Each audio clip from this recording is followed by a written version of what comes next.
राधे राधे। कैसे हैं आप लोग? सब लोग बैठ जाइए आनंद से। सब लोग जहां हैं आप सब वहीं बैठिए और आज प्रेम से कथा सुन लो। इस साल में अब अगले साल कथा सुनाएंगे आपको। आज इस वर्ष का कौन सा दिवस है? आखिरी है। अब आप कथा कब सुनेंगे? अगले वर्ष, अगले साल, मतलब कल। तो आप सभी प्रेम से बैठ जाइए और कथा की गंगा में आज डुबकी लगाइए और भगवान की कथा सुन करके, भगवान का दर्शन चिंतन करके इस वर्ष को हम सब विदा करते हैं और नए वर्ष में हम प्रवेश करते हैं। आपको पहले से ही नए वर्ष की बहुत बहुत शुभकामनाएं। कैलेंडर बदल रहा है। कैलेंडर जब बदलता है तो आप कंफ्यूज होते हैं कि तिथियां एकादशी कब है, कौन सी तिथि कब है। इसलिए आपके लिए ये कैलेंडर लेकर आए हैं कि आप लोग ये कैलेंडर में एकादशी तिथि आपको मेंशन है कि एकादशी का कंफ्यूजन ना हो। तो ये कैलेंडर आप ले लीजिएगा ताकि आपको गौरी गोपाल आश्रम में जो त्योहार मनाए जाते हैं एकादशी इत्यादि के, वो सारे इसमें हैं। जो वृंदावन में सारे त्योहार, जिस तिथियों का कन्फ्यूजन है वो सब इसमें समाप्त है। तो उसके आधार पर आप एकादशी इत्यादि का कार्य करिएगा। कथा की गंगा में हम प्रवेश करें, आप सभी को कथा सुनाएं। हमारे परीक्षित जी बनकर के कथा का रसपान हमारे श्री भागवत साहू जी, सेवती बाई साहू जी, इन्होंने भागवत ही नहीं सुनी, इन्होंने आज गौदान भी किया, इन्होंने अन्य क्षेत्र भी बंटवाया। गौरी गोपाल आश्रम में आकर के इन्होंने भागवत सुनी, गौदान किया, संतों को अन्नदान देकर संतों की सेवा की। सारे अच्छे काम, सारे पुण्य के काम इन्होंने अपने हाथों से किए। इसलिए कहता हूं कि जीते जी अपने हाथ से सारे कार्य कर लो। जो जीते जी पुण्य कर लेता है उसके मरने के बाद उसे जरूरत ही नहीं है किसी पुण्य की, क्योंकि वो अपने पुण्य के बल पर भगवान को पा लेता है। मरने के बाद पुण्य की जरूरत उन्हें पड़ती है जो जीते जी पुण्य नहीं करते हैं। तो फिर उनके नाम का बेटा करे, पोता करे। हम कहते हैं आप जीते जी अपने हाथ से ही करिए ना पुण्य, क्यों बेटे और पोते का मुंह ताकना पड़े। अपना काम खुद करिए और पुण्य का काम, अच्छा काम जिसमें आपको शांति मिलती है, मन संतुष्ट होता है, वो काम जीते जी करो। कथा की गंगा में हमारे भागवत साहू जी, श्रीमती सेवती बाई साहू जी और इनकी गुरुमाता श्रीमती उमा शर्मा जी, श्रीमती सावित्री बाई जी, श्री गुप्ता राम जी, शैलेंद्र कुमार साहू जी और बेटी तामेश्वरी, तरुण, पविता, कविता, समस्त साहू परिवार राजनांदगांव सुखरी छत्तीसगढ़ से आप आए हैं।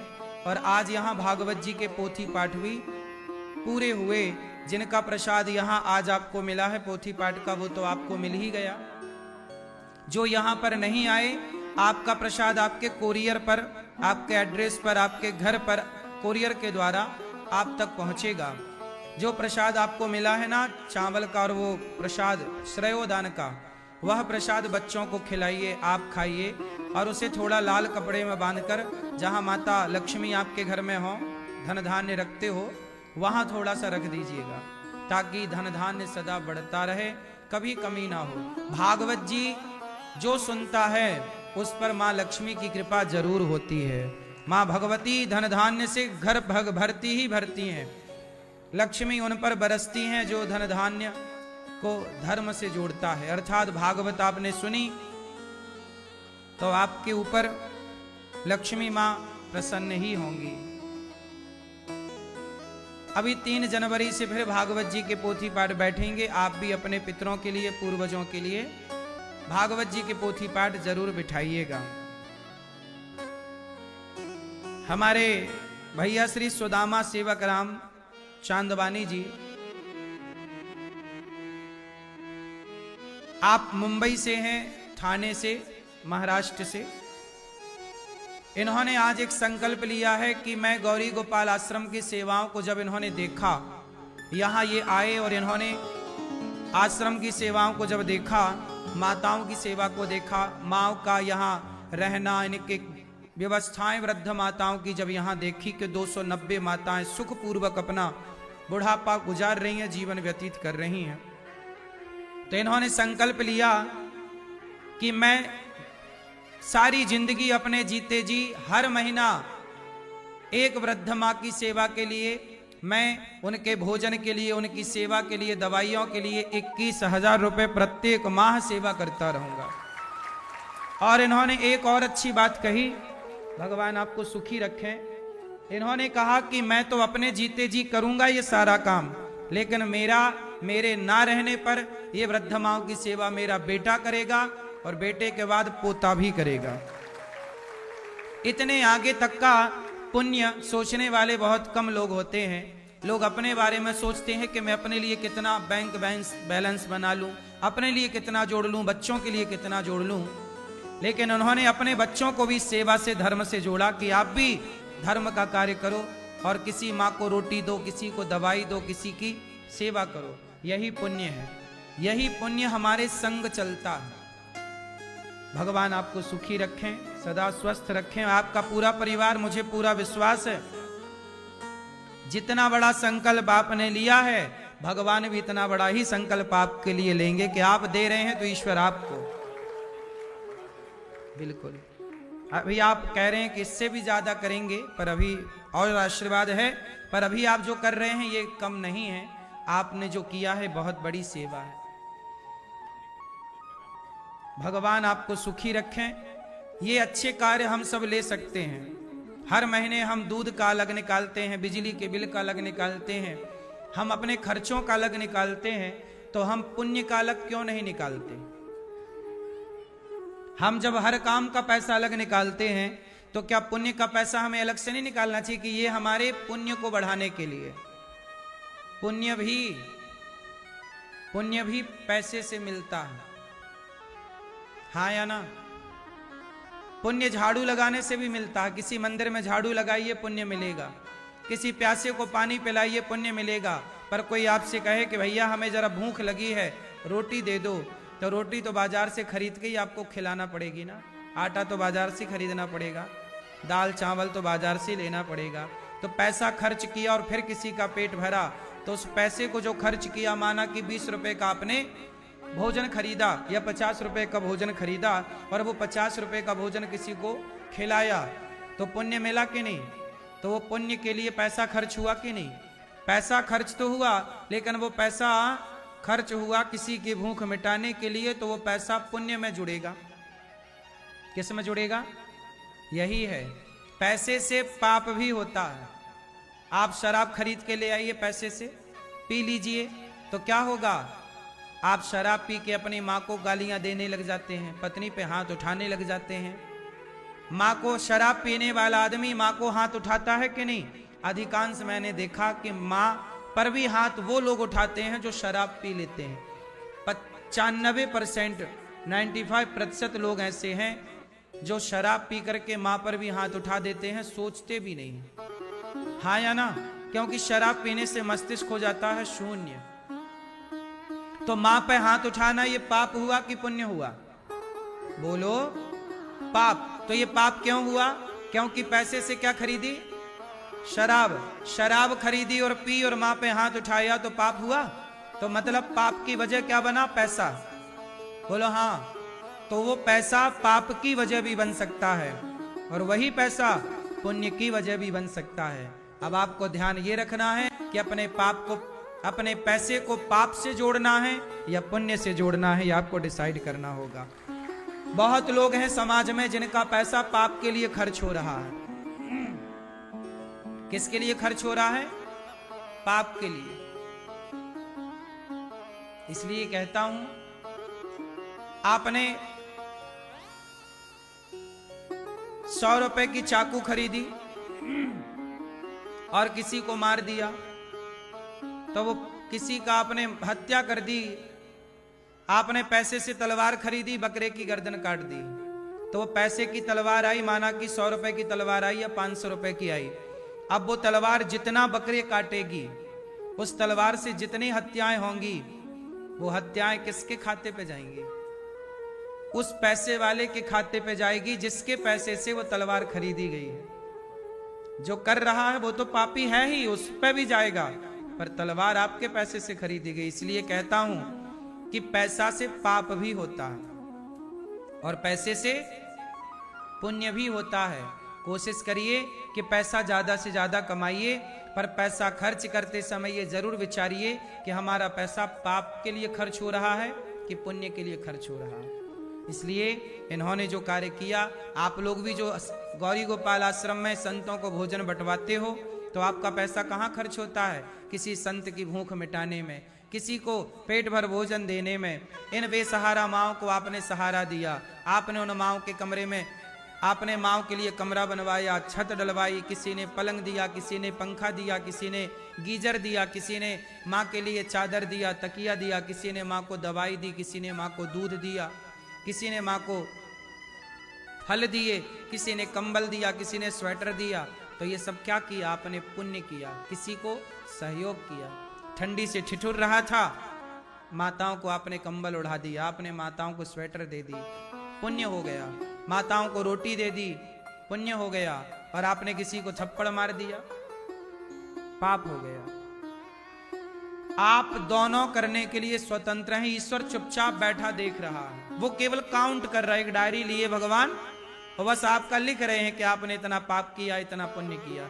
बस ये ईश्वर का काम लिखना है, परिणाम बाद में आएगा दोनों का। इसलिए कोशिश करिए कि आपकी कमाई का कुछ हिस्सा सदा पुण्य से जुड़ता रहे। इतनी सारी सेवाएं, गौरी गोपाल आश्रम में 400 गाय रहती हैं।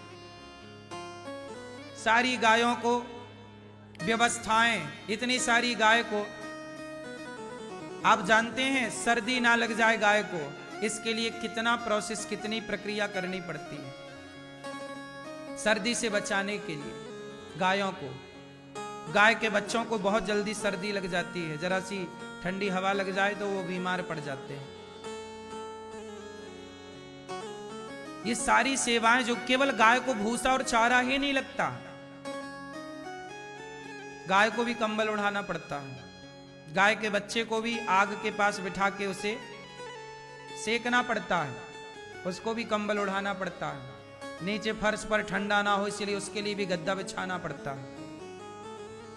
सारी गाय गौरी गोपाल में गौशाला में गद्दे पर सोती हैं, गाय के लिए गद्दे हैं, देख लेना आप जाके,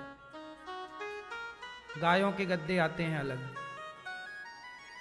ये सारा जो है ना, आप घर पे गाय नहीं रख सकते, हमें पता है, पर गौरी गोपाल गौशाला में तो एक गाय रख सकते हैं। एक गाय की सेवा आप कर सकते हैं कि मेरी रोटी सदा गौरी गोपाल गौशाला में गाय खाती रहे, यही सेवा है। भगवान आप सभी दानवीरों को सुखी रखें। ये वर्ष जा रहा है, आने वाले नए 2025 से ये संकल्प लीजिए कि हम भी कुछ बढ़िया करें, हम भी कुछ अपने बच्चों को जोड़ें। हम भी, आप भी बच्चों को प्रॉपर्टी देकर जाते हो ना, बच्चों को थोड़ा ये भी देकर जाओ कि बेटा कमाई का कुछ हिस्सा समाज की सेवा में लगाते रहना, कमाई का कुछ हिस्सा बूढ़ी माओं में खर्च करते रहना, बेसहाराओं में खर्च करते रहना, गाय के लिए थोड़ा निकालते रहना। समाज, हम सब गृहस्थ हैं और हम गृहस्थों के द्वार से ना सबको रोटी मिलती है। साधु तुम्हारे द्वार से रोटी खाता है, गैया तुम्हारी रोटी खाती है, कुत्ते को तुम्हारे यहाँ से रोटी मिलती है, पक्षियों को दाना तुम्हारे यहाँ से मिलता है, चींटी को आटा तुम्हारे द्वार से मिलता है। गृहस्थ का उद्देश्य केवल खुद का पेट भरना नहीं है, वो गृहस्थी ही नहीं है जो केवल खुद का पेट भरने में लगा हुआ है। तुम्हारा तो ये भी धर्म है कि तुम चींटी को भी दाना डालो, आटा डालो, ये भी तुम्हारा ही गृहस्थों का धर्म है। तुम्हारा ही धर्म है कि छत में पक्षियों को दाना डालो, पानी रखो ऊपर छत पर। तुम्हारा ही धर्म है कि तुम्हारी गली के कुत्ते को तुम ही रोटी दोगे, गृहस्थों का धर्म है ना ये। तुम्हारा ही धर्म है कि पहली रोटी तुम गाय को दोगे। तुम्हारा ही धर्म है कि तुम्हारे द्वार पर कोई साधु आ जाए। इस देश में जितने साधु संत हैं उन सभी साधु संतों की सेवा करने की जिम्मेदारी भारत के प्रत्येक गृहस्थ की जिम्मेदारी है। ये हमारा ऋण है, जैसे माता का ऋण है। मां की सेवा करना आपका धर्म है, सेवा करो, भागो मत। आजकल औलाद भाग गई इसलिए ये वृद्धाश्रम बनाना पड़ा, वरना ये सब बनाने की जरूरत ही नहीं थी। लोग अपने धर्म को समझ कहां रहे हैं, भूल गए धर्म। क्या धर्म होता है पता ही नहीं है। बस पैसा कमाओ, ऐश आराम की जिंदगी जियो, उससे यही लगता कि यही धर्म है बस।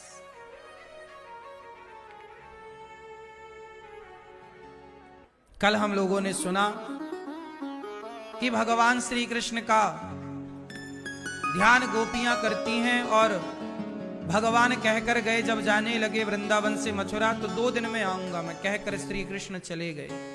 इंतजार गोपियां करती रहीं कि अब आएंगे अब आएंगे। गोपियां रो रही हैं लौटे न आए श्याम सखीरी, परदेशवा में छाए जी। लौट के नहीं आए, कृष्ण कह गए थे 2 दिन में आऊंगा, आए नहीं। गोपियां भगवान के लिए तड़प रही हैं, रो रही हैं, कब आओगे कृष्ण, कब अपना दर्शन कराओगे। जब गोपियां रोई तो भगवान की आंखों में आंसू आ गए। भक्त को रोता हुआ भगवान थोड़ी देख सकते हैं। अच्छा एक बात बताएं, आप लोगों के साथ कई बार ये संयोग हुआ कि नहीं? मेरे साथ तो बहुत बार होता है, कई बार हुआ। कई बार ऐसा होता होगा आप लोगों के साथ कि आप किसी को याद कर रहे हैं, आप जिसको याद कर रहे हैं या तो वो सामने आकर खड़ा हो गया या तो उसका फोन आ गया। आपने बस याद किया किसी को, कोई आपका दोस्त हो सकता है, कोई आपके दूर का रिश्तेदार हो सकता है, कोई आपका अपना हो सकता है। बहुत वर्षों पहले किसी से भेंट हुई, आपने आज वर्षों बाद उसको याद किया और अचानक आज ही याद किया और आजकल के भीतर या तो वो खुद आ गया या तो उसका फोन आ गया या उसका कोई संदेश आपको मिल गया। ऐसा होता हुआ कभी कि नहीं आपके साथ? हाँ या ना? किस किस के साथ ऐसा हुआ? हुआ है? क्यों होता है ऐसा?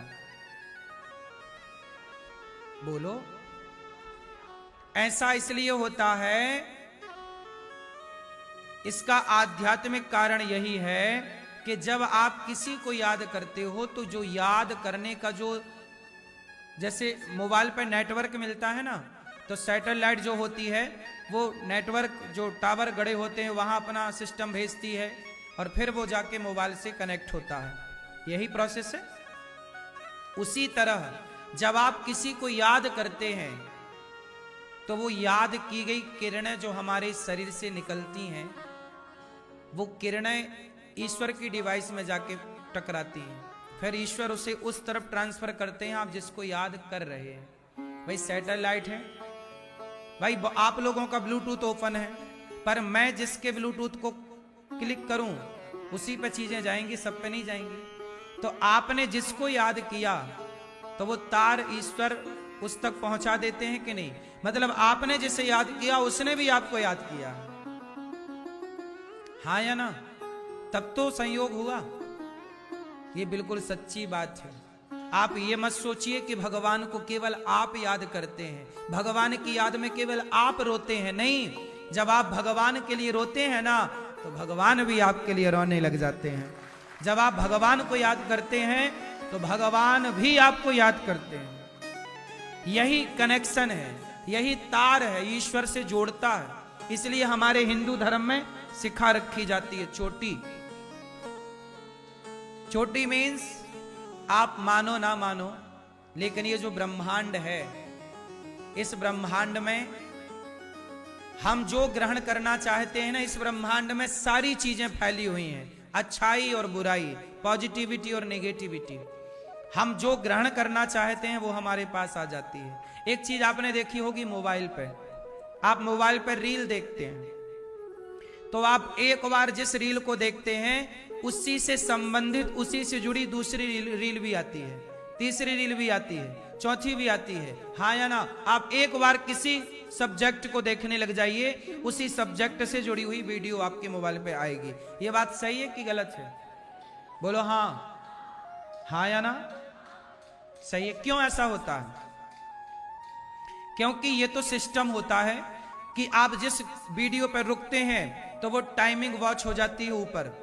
वो बहुत बड़ा सर्वर सिस्टम लगा रहता है कि आप किस वीडियो पर रुके, कितनी देर। जिस वीडियो पर ज्यादा देर रुके मतलब वो सर्वर समझ लेता है कि आप इसको देखना चाहते हैं, तो उसी से संबंधित वो आपकी तरफ भेज देता है। ये सिस्टम करता है पूरा, इसलिए इसका ये गणित है। लेकिन इसका एक दूसरा अर्थ ये है कि सुनो, आप जिस विचार पर रुकते हैं, फॉर एग्जाम्पल आप किसी लड़की को देखते हैं, आप किसी लड़की पे नजरें रुकी, मन रुका, तो फिर आपके भीतर लड़की लड़की लड़की लड़की ही चलेगा, हाँ या ना। और आप के नजर जाके भगवान के चरणों में रुक गई, आपका ध्यान भगवान में रुका, तो फिर आपके भीतर क्या चलेगा? भगवान भगवान भगवान भगवान ही चलेगा, हाँ या ना। मतलब ये ब्रह्मांड जो है ये अच्छाई और बुराई से भरा है। आप रुक कहां रहे हैं ये बताओ? आपकी नजरें कहां रुक रही हैं? आप देखना क्या चाहते हैं? आप यदि सुनना चाहते हैं भगवान की कथा, आपके कान कीर्तन के लिए तड़प रहे हैं, तो अपने आप आपके भीतर वो कीर्तन गूंजने लग जाएगा, कृष्ण कृष्ण राम राम गूंजेगा। और आप यदि गलत चीजें सुनना चाहते हैं तो बार बार वो ध्यान गलत की तरफ जाएगा। अच्छा एक बात बताओ, आप यदि किसी लड़की का या लड़के का चिंतन करते हैं, ये लड़का बहुत अच्छा है, ये लड़की बहुत अच्छी है, और आप उसको देखे बार बार उसको आप जूम कर रहे हैं आंखों से, भीतर उसका चिंतन कर रहे हैं, वो कैसी थी कैसी थी कैसी थी, कैसा था, फिर क्या होता है? वही आपके सपने में आती है या आता है। ये बात सही है कि गलत है? बोलो। खासकर सपने में वही लड़की वही मैं नहीं कहता, लेकिन लड़की आती है और लड़का आता है, वही सपना आता है उसी चीज का जो आप सोचते हैं और जो आप देखते हैं, हाँ या ना। आप पैसे के बारे में ज्यादा सोचो, सपना पैसे का आएगा, हाँ या ना। आप मरे के ज्यादा सोचो कि फलाना मर गया, तो आपके सपने में भी मरा, जलती चिताएं दिखने लग जाएंगी मरे सपने में। पूरा सिस्टम काम करता है वैसे। इसी सिस्टम के अकॉर्डिंग ये रील्स बनाई गई, ये मोबाइल का सॉफ्टवेयर डेवलप किया गया, इसी थॉट के अकॉर्डिंग, इसी विचार पर ये सिस्टम चलता। जो मोबाइल पर रील आप देखते हो ना, इसी थॉट पर सब लागू होता है। जिसने ये रील का सिस्टम बनाया है कि आपके मोबाइल पर कौन सी रील आएगी, आपको जो दिखाना चाहता वही दिखाएगा, ये सब यहीं से सिस्टम गया है। आपके साथ भी तो यही होता है, जिसके बारे में सोचते हो सपने में वही तो आता है।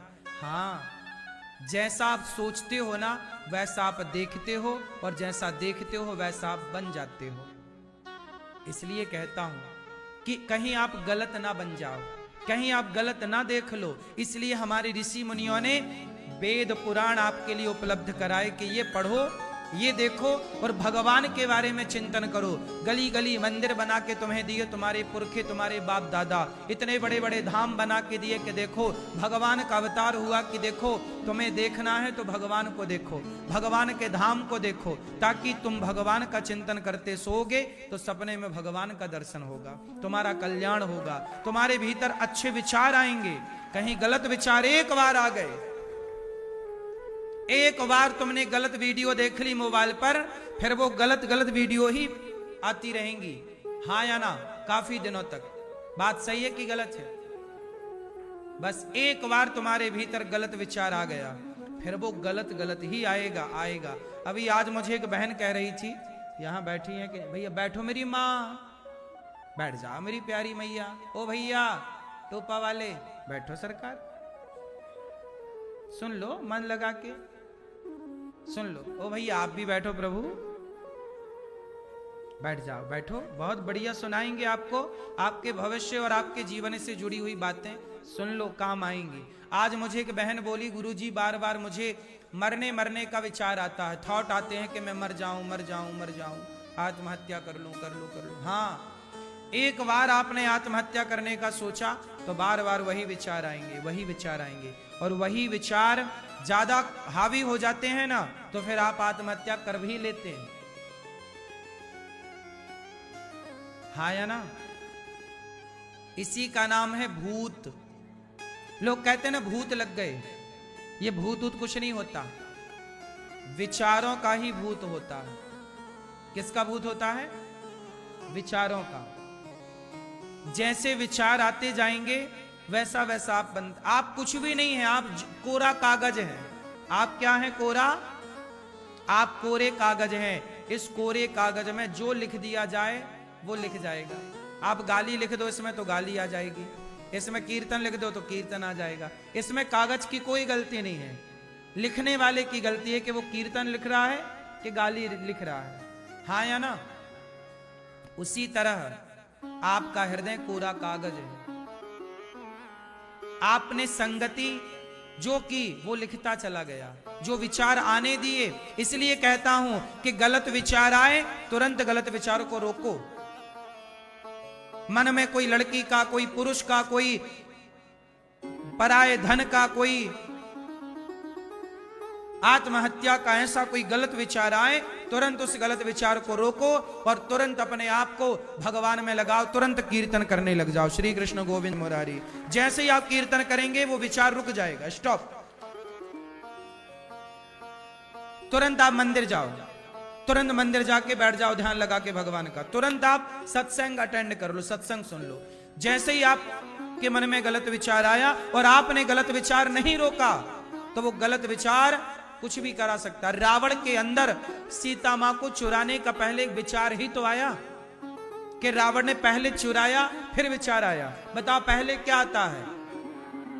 क्या आता है? रावण का भी विचार हुआ तो रावण ने पूरा प्रोसेस किया, मारीच को सोने का मृग बनाया, सीता मैया के आगे भेजा, सीता मैया मोहित हो गई और फिर रावण चुपचाप साधु बन के आया। ये रावण की पूरी प्लानिंग थी, पूरा विचार था, पूरा रोड मैप बना के रखा था उसने, ऐसे ऐसे स्टेप बाय स्टेप ये करना है। ये सारे गलत विचार करता गया और गलत विचार आते गए, उस गलत विचार पर अमल करता गया। रावण जैसे ज्ञानी का भी सत्यानाश हो गया। नहीं हुआ? आप ज्ञानी हैं इसका मतलब ये नहीं कि गलत विचार नहीं आ सकते। रावण जैसे ज्ञानी का भी गलत विचार आ सकता है और वो गलत विचार, रावण का सर्वनाश किसने किया? बोलो। विचारों ने। पूरा खेल किसका है? जोर से। विचार। स्वामी विवेकानंद जी के विचारों ने उन्हें महान बना दिया, कृष्ण के विचारों ने उन्हें महान बना दिया और कंस के और दुर्योधन के विचारों ने उसे नीचे गिरा दिया। ओ मेरी मां, फिर तुम खड़ी हो गई। बैठ जाओ। ओ बहन बैठ जा बेटा। मैया बैठो। सब बैठ जाओ, खड़े ना रहो, बैठ के सुनो, खड़े ना रहो, बैठो। पूरा खेल किसका है बताओ? इसलिए कहता हूं अपने बच्चों को अच्छे विचार दीजिए। तुम्हारे पास अच्छे विचार ना हो तो मेरे पास लाओ, 3 घंटे की कथा अटेंड करो। इन 3 घंटों में मैं आपको अच्छे अच्छे विचारों से भर देता हूं और ये अच्छे विचार आपके भीतर गूंजते रहते हैं और आप अच्छे बनते रहते हैं। इसलिए कहता हूं सत्संग रोज करो। आज की युवा पीढ़ी ने सत्संग करना छोड़ दिया। जब सत्संग करना छोड़ दिया तो अच्छे विचार आने छूट गए। समाज में अच्छे विचार कहां मिल रहे हैं? अच्छी बातें कौन कर रहा है? हर जगह खड़े हो जाओ तुम, चौराहे में, नुक्कड़ में, वहां तुम्हें गलत विचार मिलेंगे। आज समाज में 99% लोग गलत विचारों से भरे हैं और जहां बैठेंगे वहीं निंदा, वहीं चुगली, वहीं छल, वहीं कपट, वहीं गलत बातें, गलत विचार ही भरे पड़े हैं सारी दुनिया में। हाँ या ना? इसलिए कहता हूं अच्छा बनना है तो अच्छे विचारों से सहमत होना पड़ेगा। कृष्ण ने अर्जुन को गीता सुनाई। गीता क्या है? बोलो, गीता क्या है? गीता भी तो एक अच्छे विचारों का संग्रह है। गीता क्या है? बोलो। गीता भी तो अच्छे विचार हैं। ए अर्जुन, तू ऐसा कर, देख कृष्ण क्या दे रहे हैं अर्जुन को? अच्छे थॉट दे रहे हैं, अच्छी विचारधारा दे रहे हैं और उस विचारधारा को अर्जुन ने फॉलो किया, महाभारत जीत गए। हाँ या ना? आप मेरी विचारधारा पर चलोगे तो सुखी रहोगे। आपकी अपनी विचारधारा क्या है, मैं उस पर बात नहीं करता। आपकी विचारधारा यदि अच्छी है तो मैं उस अच्छी विचारधारा को प्रणाम करता हूं, नहीं है तो बनाइए। आज समाज परेशान किसके कारण है? केवल विचारों के कारण। लड़ाई किसकी है? हिंदू मुस्लिम क्या है? हिंदू का शरीर भी हड्डी खून से बना है, मिलकर आंतों से नसों से मिलकर बना है। हिंदू का भी पेट होता है, मुसलमान का भी पेट होता है। हिंदू के 2 पांव, मुसलमान के 2 पांव। हिंदू की 2 आंख, मुसलमान की 2 आंख। पूरा ईश्वर की तरफ से जो स्ट्रक्चर बना, शारीरिक संरचना, वो तो हिंदू मुस्लिम सिख ईसाई की बोलो एक है। जब ईश्वर की संरचना एक है, 2 पांव उसके, 2 पांव हमारे, 2 हाथ उसके, 2 हाथ हमारे, उसके शरीर में भी लगभग उतना ही खून, मेरे शरीर में भी लगभग उतना ही खून, उतना ही ब्लड, तो फिर अंतर किसका था? हिंदू क्या है, मुसलमान क्या है? केवल विचारधारा ही तो बदल गई तो हिंदू हो गया, विचारधारा बदल गई तो मुसलमान हो गया, विचारधारा बदल गई तो यहूदी हो गया, विचारधारा बदल गई तो ईसाई हो गया। हिंदू आज धर्म परिवर्तन करते हैं, क्या करते हैं? विचार बदल लेते हैं बस, बाकी शरीर तो बस जस का तस। शरीर क्या बदला? बोलो मेरी मां, खान पान भी तो नहीं बदला। पानी भी तुम तब वही पीते थे, आज भी वही पीते हो। चक्की काटा भी तब वही खाते थे, आज भी वही खाते हो। क्या बदला? केवल हिंदू एक विचारधारा है, मुस्लिम एक विचारधारा है। उनके विचार हमसे मैच नहीं करते, हमारे विचार उनसे मैच नहीं करते, दोनों के विचार अलग हैं। वो कहते हैं कि बकरा काटना सही है, हम कहते हैं बकरा काटना गलत है, बस यही तो विचारधारा है। वो कहते हैं गाय काटना सही है, हम कहते हैं गाय काटना गलत है। वो कहते हैं खून बहाना सही है, हम कहते हैं खून बहाना गलत है। विचारधारा अलग हो गई ना। हम कहते हैं कि दया करो सब पर, हम क्यों किसी बकरे की गर्दन काट दें बिना उसके दोष के? उसने क्या गलती की?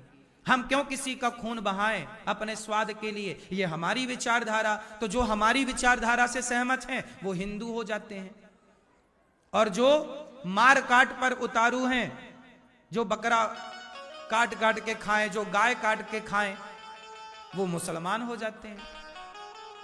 इसलिए जब भी मुसलमान किसी हिंदू को मुसलमान बनाता है, जब भी हिंदू लड़की कभी मुसलमान लड़के से ब्याह करती है, तो सबसे पहले वो मुसलमान उस हिंदू लड़की को गाय का मांस खिलाता है। लव जिहाद में क्या होता है? हिंदू लड़कियों को प्यार के चक्कर में फंसाया, और हिंदू लड़की, तुम आप में से कितने लोग गाय को माता मानते हैं?